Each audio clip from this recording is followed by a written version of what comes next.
সবসময় অনেক শুনেছি আর পড়েছি যে মার কাছে নাকি একটা রুটি চাইলে মা দুইটা রুটি খেতে দেয়, 20 টাকা চাইলে 40 টাকা দিয়ে দেয়। আমার তো সে কপালটা হয় নাই না। আমি অনেক ছোট থাকতে আমি আমার মাকে হারিয়েছি। তারপর আমার বাবা আর একটা বিয়ে করলেন, সংসারে সৎমা আসলো।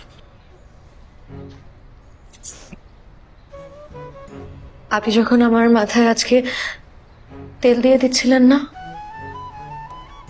আমার কাছে কি মনে হচ্ছিল জানেন? সে পৃথিবীতে এর চেয়ে শান্তির আর কোনো কিছু নেই মা।